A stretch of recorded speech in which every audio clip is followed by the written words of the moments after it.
Hi, hello. In this video, we'll show you in detail the expenses that, if you don't watch out for, will probably leave you poor for the rest of your life. So, take note of the tips and watch the video until the end. The key to financial success is focusing on generating multiple sources of income. Listen carefully, we're not talking about just one, but multiple sources of income. And as we educate ourselves financially, we develop an entrepreneurial mindset and come up with business ideas to generate income. At the start, we need to pay close attention to our spending and where our money is going. A lot of how we think and manage our money comes from our past. In 99% of cases, our journey with the financial world begins with a job and a dependency on a salary. But if we're financially smart enough, that job and salary, which for many feels like a burden, can be well managed to generate capital. You can create capital like planting a seed, so you can start making profits, doing business, and investing. Therefore, the ideas we'll explain to you in this video for reducing expenses can be the start of a world full of infinite opportunities. You just need to learn how to manage your money. These are just some ideas, but it's your duty to fit them into your reality and build on them with your own ideas to make them even more powerful. Stay with me until the end of this video, the 10th tip will surprise you. And if you like the video, hit the like button, subscribe, and leave a comment. The expenses that keep most people poor are as follows. First, shopping because of promotions. Many people pay attention to promotions under the mistaken belief that they're saving money, but the reality is that with promotions, all that happens is the money changes hands and owners. Being rich or poor depends on the direction your money takes. If most of the time your money is coming into your account, you're certainly on the path to building your own wealth. Second, consuming on credit. There's a popular saying among poor people that goes, if you never get into debt, you'll never get anything. We're sure that very few phrases create as much poverty and economic slavery as this one. And the reason this phrase is so harmful is the following: when you buy on credit, you pay compound interest, and this compound interest makes the lender richer and you poorer. Compound interest, for the payer, represents 2, 3, or 4 times the original price of the purchase, and for the lender, it represents getting 2, 3, or 4 times the original selling price. Who pays and who collects compound interest determines who stays poor and who gets rich. Third, buying electronics you won't use. Electronics are meant to make our lives easier and more enjoyable. The worst thing someone who doesn't know how to manage their money can do is buy an electronic device they don't really need. Doing this is literally throwing away hard-earned money on something that, at best, will only collect dust in your house. If you're buying an electronic device just because it's trendy, because everyone else has it, or simply to treat yourself and feel better, and you're buying it on credit, you're adding years of poverty and slavery to your life. Fourth, buying brand name products. Just like buying electronics you don't use, many brands add no real value or quality to your life. The only thing they do is multiply the cost by 2, 3, or 4 times just because they're fashionable brands. Buy what you need, what's useful to you, or what makes you comfortable, but avoid buying things just because they have a certain brand name. I've met many poor and middle-class people who have more money invested in clothes than a rich person has invested in the bank. Fifth, spending on cigarettes. Besides being harmful to your health, smoking also damages your finances. Just do the math, adapted to your country's currency. In Spain, a pack of cigarettes might cost 4 to 5 euros. If you smoke 2 packs a week, that's 8 packs a month, and you'll pay 36 euros a month on cigarettes. In a year, that's 432 euros. In 10 years, it's 4,320 euros, and in 50 years, you will have spent 21,600 euros. Most people smoke much more than that, so the gap in personal finances caused by a constant addiction is much bigger than we imagine. Sixth, going to the mall. No offense, but going to the mall is one of the biggest hobbies for poor people and employees, especially on payday. 2 things happen when you visit the mall. First, you waste time that could be used to read, educate yourself, train, and grow. And second, being in a mall makes you an easy target for impulse buys and buying on credit.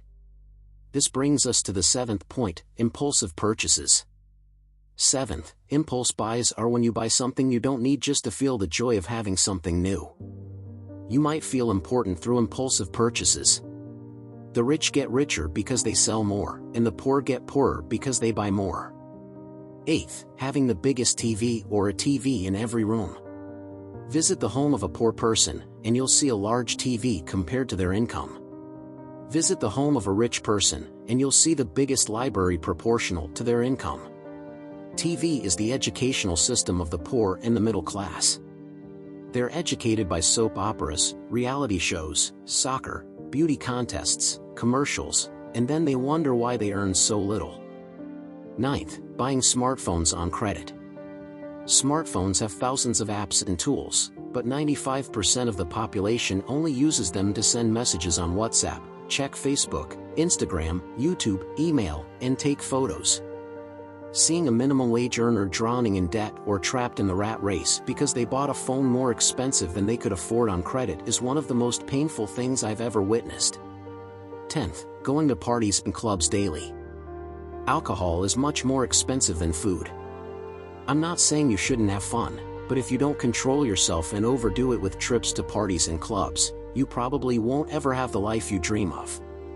If we took all the money spent on events and parties between the ages of 18 and 30 and invested just 50% of it, by 30, we'd probably already be rich. 11th, buying a new car. A car is comfortable, and it's a luxury. Unless you're using it to make money, a new car loses around 25% of its value as soon as it leaves the dealership. After 3 months, it depreciates by about 45%. People with a poverty mindset and an employee mentality nearly have a heart attack when they invest in stocks and they drop by 45%, but they're not even slightly shocked when they buy a new car and it loses 45%. 12th, going to restaurants. This advice is especially for the middle class, full of liabilities and debt, who spend fortunes eating out just to keep up appearances. If you're someone who eats out a lot, know that you're surely letting the goddess of fortune slip away. The reflection of all this is, the rich get into debt to buy assets, the middle class gets into debt to buy liabilities and live for appearances, and the poor get into debt to buy small things that are on sale. As I've said many times, what we focus our minds on determines our results. We need to focus on reducing certain expenses because wealth and financial prosperity come from focusing on growth. If you don't have an income, you'll spend the rest of your life earning minimum wage and focusing on cutting expenses. However, you'll probably never achieve the results you want. But when you focus on your income, on ways to increase or diversify it, that's when real prosperity comes. The truth is, when we're starting out, when we're at the beginning of our journey, when we're just starting to educate ourselves financially, that's when expenses matter the most. It's very likely that by cutting your expenses, you'll increase your ability to save. Increasing your ability to save is the initial payment. It's the original seed for building wealth. Another discipline that brings many advantages is saving money, which will allow you to take advantage of opportunities, especially if you have the mindset to recognize them. Saving boosts our capacity to save. Having capital, having a financial cushion depends mainly on when we start cutting back on expenses. Analyze each expense we've talked about. Ask yourself if you need to keep them in your daily life. Do they really matter? Reflect on whether having these expenses is important for your life, if it's a critical part of who you are. If not, you might just have them to show off or to please others, and they add nothing to your life. Most expenses, especially the ones we've just mentioned, are completely unnecessary and can be considered what we call and expenses. These are small, frequent, repetitive expenses. And expenses are the ones that cause the most harm to your wallet and the most damage to your financial future. A ship doesn't sink because it breaks in half.